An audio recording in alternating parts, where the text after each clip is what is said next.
कैसी है अपनी YouTube फैमिली। और आज हम निकले हैं TVS Apache RTR 160 के ऑनरशिप रिव्यू के लिए।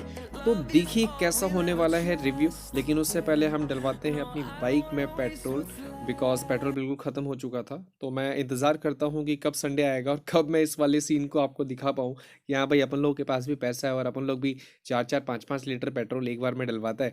बट ऐसा कुछ भी नहीं है। ये एक्सपीरियंस मेरा ओवरऑल है 4 इयर्स का। तो आगे देखिए कुछ अच्छे शॉट्स भी आपको देखने को मिलेंगे और अगर पसंद आता है तो उसके बाद में मुझे कमेंट करके ज़रूर बताना इसके बारे में।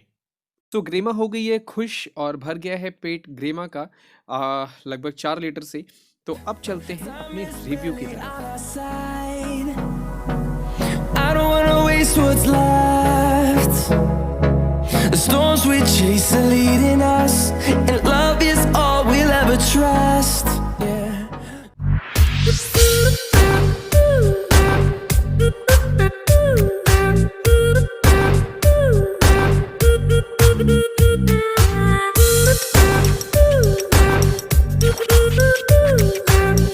No, I don't wanna waste what's left. And on we'll go, through the wastelands, through the highways, till my shadow turns to sun rays. And on we'll go, through the wastelands, through the highways. मैं अमर कुमार आज review करने के लिए आया हूँ Apache RTR 160 को, जो कि 2016 में मैंने परचेज किया था। और ये सिर्फ इस बाइक का रिव्यू नहीं है, ये ओवरऑल मेरा राइडिंग एक्सपीरियंस और मेरा ऑनरशिप रिव्यू है कि इस 4 साल में मैं इस बाइक को किस तरीके से राइड कर पाया हूँ और मुझे इस बाइक से कितना सपोर्ट मिला है, TVS की तरफ से मुझे क्या सपोर्ट मिला है इस बाइक के रिगार्डिंग, इसके सर्विसेज के रिगार्डिंग। तो उसके बारे में हम लोग डिस्कशन करने वाले हैं। तो सबसे पहले मैं आपको बताऊंगा इस बाइक के बेनिफिट्स के बारे में और उसके बाद फिर हम इसके कुछ नेगेटिव पॉइंट्स को भी लेके चलेंगे। अगर मैं इसके पॉजिटिव पॉइंट्स के बारे में बात करूं तो सबसे पहले मैं आपको बताना चाहूंगा इसके इंजन स्पेसिफिकेशन के बारे में, जहां पे ये बाइक सिंगल सिलेंडर इंजन के साथ आती है जो कि 15 PS की पावर प्रोड्यूस करती है, वो भी 8400 RPM पे। इवन अगर मैं बताऊं कि न्यूटन मीटर टॉर्क इस बाइक का 13 Nm का न्यूटन मीटर टॉर्क ये प्रोड्यूस करती है, वो भी 7000 RPM पे। 4 स्ट्रोक इंजन है, BS3 का मॉडल है ये। अब तो मार्केट में BS6 आ चुका है। और इसकी सबसे अच्छी बात मैं आपको बताऊं, इवन कि इसका जो टैंक कैपेसिटी है ये लगभग 15 लीटर की टैंक कैपेसिटी के साथ में आपको ये बाइक मिलती है। इसके अगर मैं डिजिटल और इंस्ट्रूमेंट कंसोल की बात करूं तो इसमें अगर आप देखेंगे तो यहाँ भी डिजिटल तो नहीं आता है, बट इसमें एनालॉग और डिजिटल दोनों तरीके से ये बाइक आपको मिलती है इंस्ट्रूमेंटल कंसोल के साथ में, जहाँ पे काफ़ी सारी इन्फॉर्मेशन प्रोवाइड की गई है। इवन की गाड़ी अगर मैं RPM की बात करूँ तो 12000 RPM तक है, लेकिन 9000 RPM के बाद में इसमें लिमिटर स्टार्ट हो जाता है।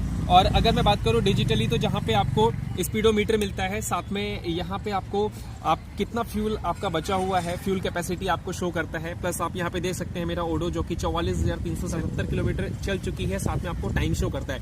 टाइम यहाँ पे भी गलत आ रहा है तो इसके ऊपर नहीं जाएंगे बिकॉज ये थोड़ा सा फॉल्ट है इस बाइक का, बिकॉज आपको मालूम है कि 4 साल हो चुके हैं मुझे इस बाइक पे राइड करते हुए।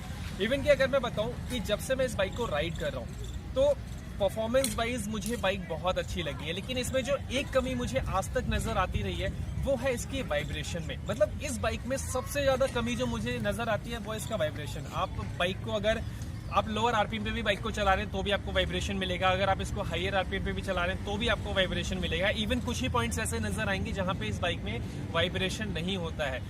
अच्छी बात यह है कि इतनी बड़ी टैंक कैपेसिटी के साथ में आप इस बाइक पे लॉन्ग जर्नी बहुत आराम से कर सकते हैं। वैसे अभी तक मैं इस पे जो मैक्सिमम लॉन्ग जर्नी मैंने की है वो लगभग 200 से 250 किलोमीटर की रही होगी, जिसमें मेरा आना जाना रहा है। तो मुझे ज़रूरत नहीं पड़ी कभी एक बार फ्यूल टैंक फुल करवाने के बाद वापस से उसको भरवाने की, क्योंकि माइलेज बाइक का बहुत अच्छा है। आज की डेट में भी मतलब 4 साल के बाद भी ये मुझे लगभग 40 to 45 का माइलेज मुझे प्रोवाइड करती है।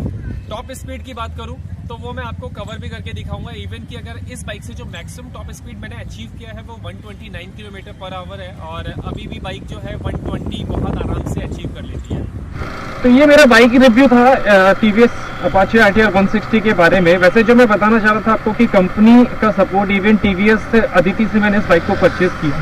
सर्विस के मामले में बहुत सही है। आप जब भी वहाँ पे जाते हैं तो आपको सर्विस बहुत सफिशिएंट मिलती है, और इवन इस बाइक की जो सर्विस कॉस्ट है ना वो भी बहुत कम है। मतलब आप 700 से 800 रुपये में इस बाइक को बहुत इजीली सर्विस करवा सकते हैं।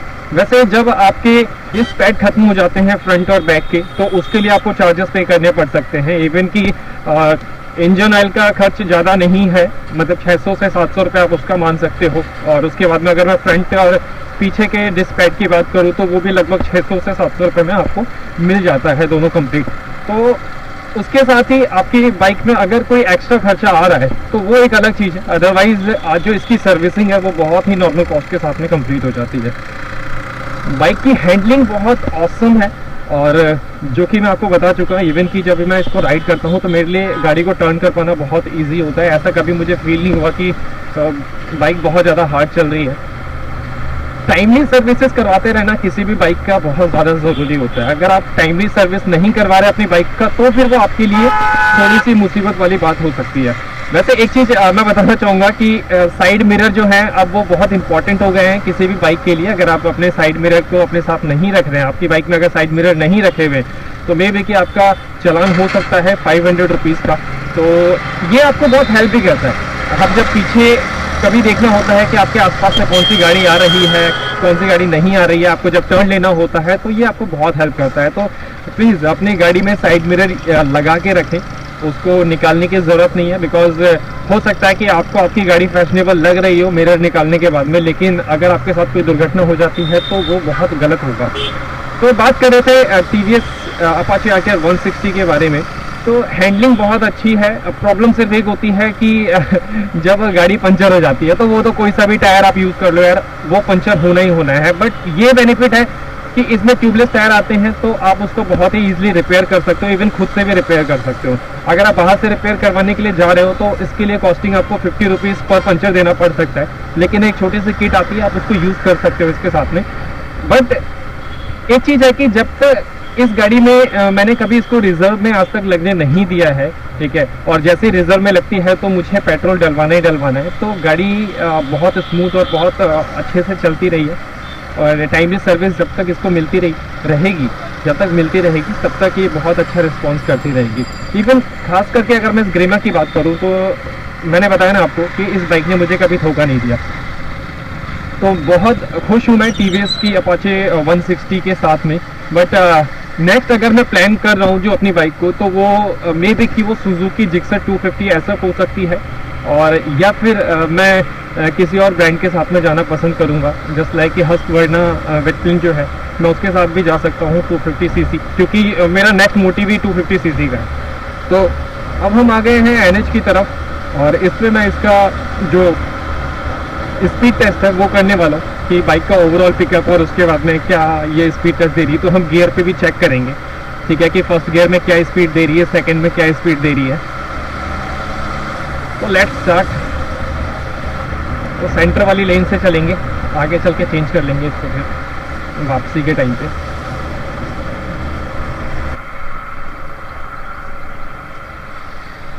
तो मे बी कि यहाँ पे मैं फर्स्ट गियर से स्टार्ट करूँगा कि हर गियर में इस गाड़ी की टॉप स्पीड आपको क्या मिल जाती है। वैसे आगे थोड़ा सा डाउन है, तो देखते हैं उसकी वजह से क्या इफेक्ट आता है, क्या स्पीड में कोई फ़र्क आता है या नहीं आता है। Okay, so let's go. First gear में 43, सेकेंड गियर में 68,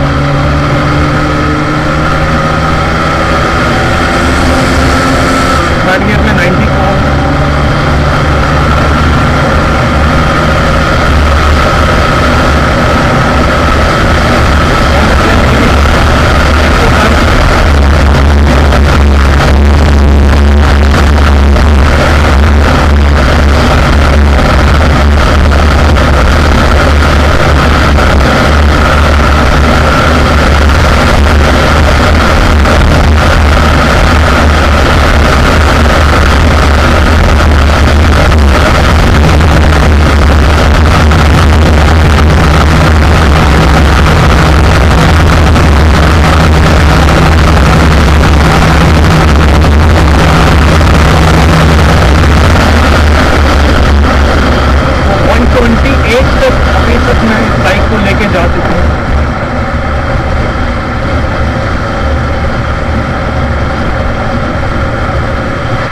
वैसे एक चीज मैं और बताना चाहूंगा कि जब से मैं इस बाइक को यूज कर रहा हूँ आफ्टर 4 ईयर्स, इस बाइक में कभी भी मुझे पॉल्यूशन की प्रॉब्लम नजर नहीं आई है। मतलब एक चेक किया जाता है ना कि अगर आप कभी इसके साइलेंसर में देखें तो वहां पे आपको कार्बन दिखना शुरू हो जाएगा अगर आपके पिस्टन में कुछ प्रॉब्लम आ रही है, इवन या कि आपके इंजन में कुछ दिक्कत आ रही है। तो आज तक इसके इंजन में कभी मुझे कोई प्रॉब्लम नहीं आई। बहुत सफिशिएंटली, बहुत ही अच्छे तरीके से और बहुत ही स्मूथली वर्क करता है।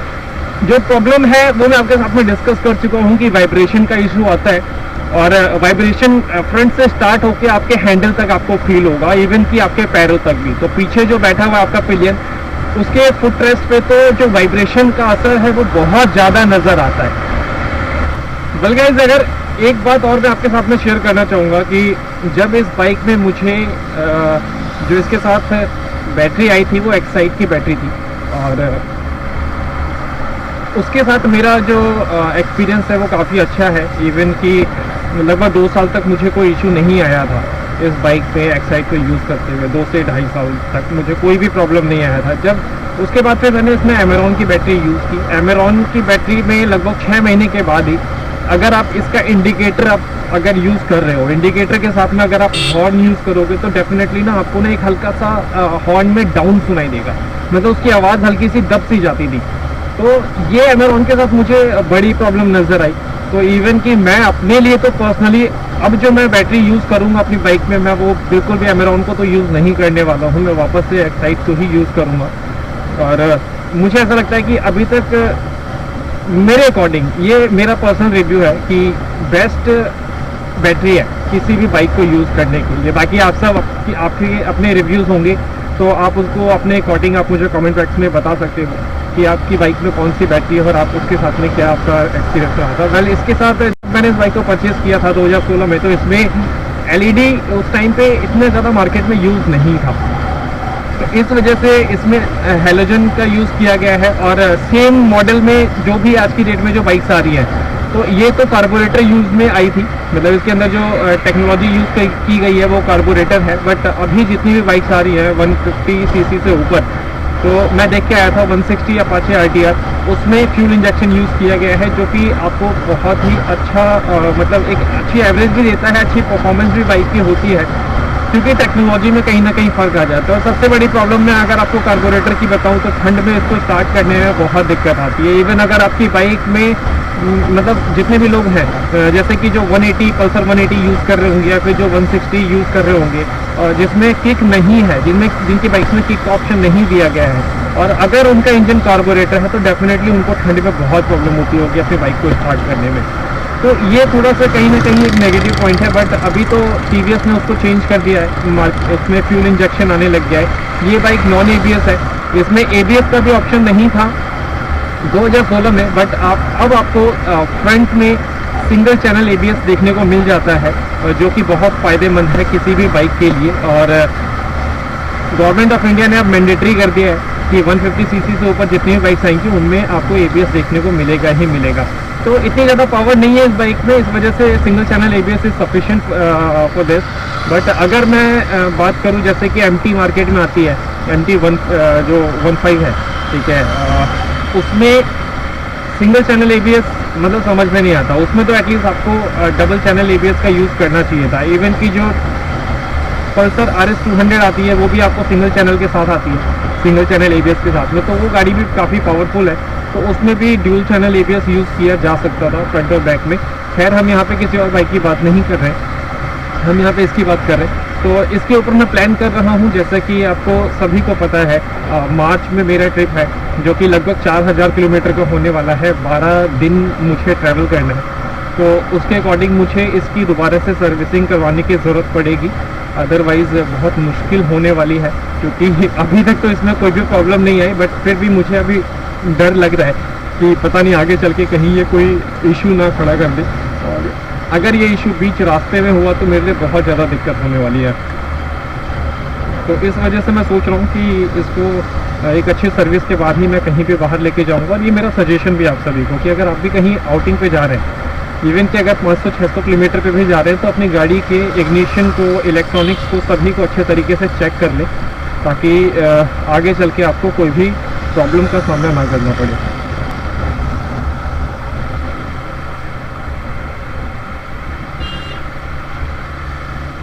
वैसे अगर अभी तक आप देखें ना 150 और 160 सीसी में, तो मैं उन बाइक्स की बात नहीं करूँगा जैसे कि जिनमें लिक्विड कूल्ड इंजन यूज़ किया गया है, जिसमें इससे अच्छी टेक्नोलॉजी को यूज़ किया गया। अगर मैं कार्बोरेटर के साथ में इस बाइक को देखूं जो कि 160 सीसी में आ रही है, तो इसमें जो पावर आपको मिलती है वो काफ़ी सफिशिएंट है यार इसके अकॉर्डिंग, इसके सीसी के अकॉर्डिंग। इसी के साथ फर्स्ट रिव्यू था मेरा, तो बहुत सारी गलतियां भी हुई होंगी हमारी तरफ से जो कि मैं शायद बोलने में कहीं ना कहीं कुछ ना कुछ रह गया होगा ऐसा। तो उन सभी चीज़ों को साइड रखते हुए आज की इस वीडियो को यहीं ऑफ करते हैं और फिर मिलते हैं हमारे अगले ब्लॉग में। तब तक के लिए bye bye, take care. Echoing around these walls, fighting to create a song. I don't wanna miss a beat. And on we'll go, through the wastelands, through the highways, till my shadow turns to sun rays. And on